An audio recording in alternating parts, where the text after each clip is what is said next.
ನಮಸ್ತೆ ಸ್ನೇಹಿತರೆ, ಅನಿತಾಸ್ ಬೈಟ್ಸ್ಗೆ ಸ್ವಾಗತ. ನಾನಿವತ್ತು ಪನ್ನೀರ್ ಮಂಚೂರಿಯನ್ನ ಮಾಡಿ ತೋರಿಸ್ತಾ ಇದ್ದೀನಿ. ಈವ್ನಿಂಗ್ ಸ್ನ್ಯಾಕ್ಸಿಗೆ ತುಂಬಾ ಟೇಸ್ಟಿಯಾಗಿರುತ್ತೆ ಮತ್ತು ಕಡಿಮೆ ಸಮಯದಲ್ಲಿ ಮಾಡ್ಕೊಳ್ಬಹುದಾದಂಥ ಒಂದು ಡಿಶ್ ಇದು. ಮೊದಲು ನಾನು ಪನ್ನೀರ್ನ ಉದ್ದುದಕ್ಕೆ ಕಟ್ ಮಾಡಿ ಇಟ್ಕೊಂಡಿದ್ದೀನಿ. ಇದು ದಪ್ಪ ದಪ್ಪ ಕ್ಯೂಬ್ಸ್ ಆಗೂ ಕೂಡ ಕಟ್ ಮಾಡಿ ಇಟ್ಕೊಳ್ಬೋದು. ನಾನು ಖಾರ ಚೆನ್ನಾಗಿ ಹಿಡೀಲಿ ಅಂತ ಸಣ್ಣಗೆ ಕಟ್ ಮಾಡಿ ಇಟ್ಕೊಂಡಿದ್ದೀನಿ. ಅದಕ್ಕೆ ರುಚಿಗೆ ತಕ್ಕಷ್ಟು ಸ್ವಲ್ಪ ಉಪ್ಪು ಹಾಕ್ತಿದ್ದೀನಿ. ಹಾಗೆ ಒಂದು 3/4 ಸ್ಪೂನ್ ಕಾಳು ಮೆಣಸು ಪುಡಿ ಹಾಕ್ಕೊಳ್ತಿದ್ದೀನಿ.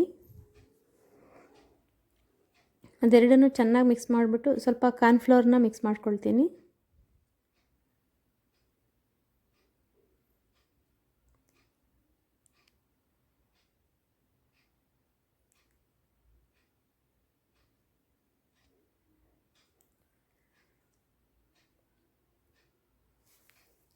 ಕಾರ್ನ್ಫ್ಲೋರ್ ಎಲ್ಲ ಮಿಕ್ಸ್ ಮಾಡಿದ್ದೀನಿ.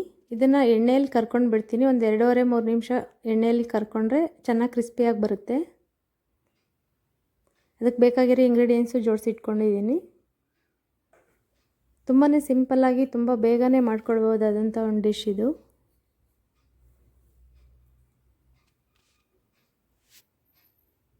ಈಗ ಒಂದು ಬಾಣಲಿ ಇಟ್ಟು ಎಣ್ಣೆನ ಹಾಕ್ಕೊಳ್ತಿದ್ದೀನಿ.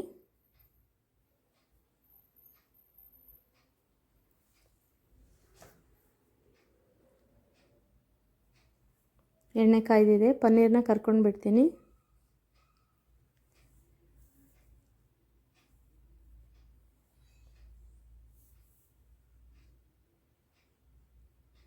ತುಂಬಾ ಟೇಸ್ಟಿಯಾಗಿರುತ್ತೆ. ಖಂಡಿತ ಒಂದು ಸರಿ ಟ್ರೈ ಮಾಡಿ ನೋಡಿ.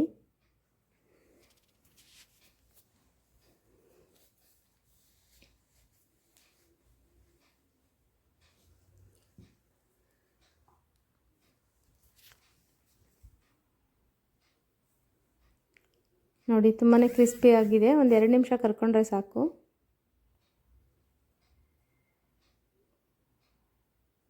ಈಗ ಎಣ್ಣೆಯಿಂದ ತೆಗೆದುಕೊಳ್ತೀನಿ.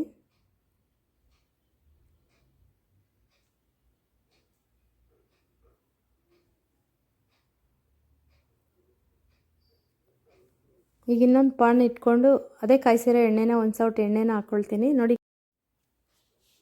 ಪನ್ನೀರ್ ಎಷ್ಟು ಕ್ರಿಸ್ಪಿಯಾಗಿ ಬಂದಿದೆ ನೋಡಿ.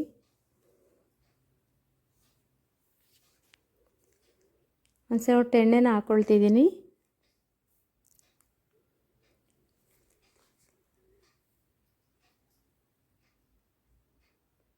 ಇದಕ್ಕೆ ಹೆಚ್ಚಿಟ್ಕೊಂಡಿರೋಂಥ ಒಂದು 5-6 ಹಸಿಮೆಣಸಿನ್ಕಾಯಿನ ಹಾಕ್ಕೊಳ್ತಿದ್ದೀನಿ. ಹಾಗೆ ಸಣ್ಣಗೆ ಹೆಚ್ಚಿಟ್ಕೊಂಡಿರೋಂಥ ಶುಂಠಿ, ಸಣ್ಣಗೆ ಹೆಚ್ಚಿಟ್ಕೊಂಡಿರೋಂಥ ಬೆಳ್ಳುಳ್ಳಿ, ಇದಿಷ್ಟು ಫ್ರೈ ಮಾಡಿಕೊಂಡು ಈರುಳ್ಳಿನ ಹಾಕ್ಕೊಳ್ತೀನಿ. ಈರುಳ್ಳಿನೂ ಸಣ್ಣಗೆ ಹೆಚ್ಚಿಟ್ಕೊಂಡಿರಬೇಕು.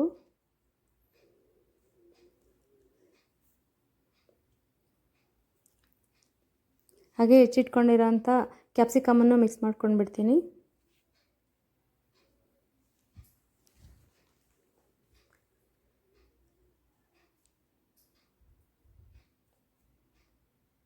ಎಲ್ಲ ಚೆನ್ನಾಗಿ ಫ್ರೈ ಮಾಡ್ಕೊಳ್ಬೇಕು.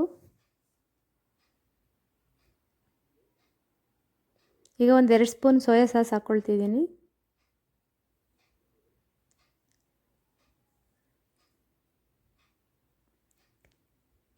ಹಾಗೆ ಒಂದು 3 ಸ್ಪೂನಷ್ಟು ಟೊಮೆಟೊ ಸಾಸ್ ಹಾಕ್ಕೊಳ್ತಿದ್ದೀನಿ.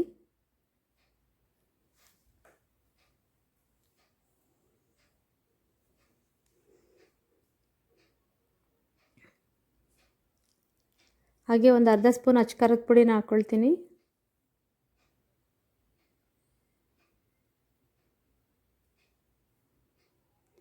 ಒಂದು ಪಿಂಚ್ ಗರಂ ಮಸಾಲ ಹಾಕ್ಕೊಳ್ತಿದ್ದೀನಿ. 1 ಸ್ಪೂನಷ್ಟು ನಾನು ಕಾರ್ನ್ಫ್ಲೋರ್ನ ತೊಗೊಂಡು ಅದನ್ನು ನೀರಲ್ಲಿ ಬೀಟ್ ಮಾಡಿಕೊಂಡು ಅದರಲ್ಲಿ ಹಾಕ್ಕೊಳ್ತೀನಿ.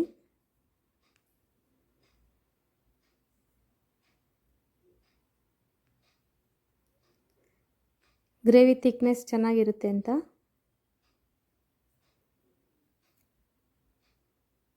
ನೋಡಿ, ಗ್ರೇವಿ ತುಂಬ ಚೆನ್ನಾಗಿ ಬಂದಿದೆ. ತುಂಬ ಕಲರ್ಫುಲ್ಲಾಗಿ ಕೂಡ ಇದೆ.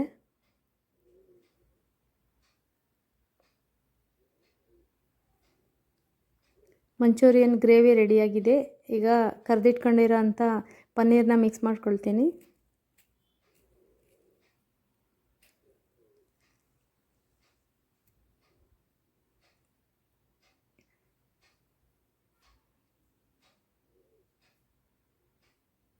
ನೋಡಿ ಬಿಸಿ ಬಿಸಿಯಾದ ಗರಿ ಗರಿಯಾದ ಪನ್ನೀರ್ ಮಂಚೂರಿಯನ್ ರೆಡಿಯಾಗಿದೆ.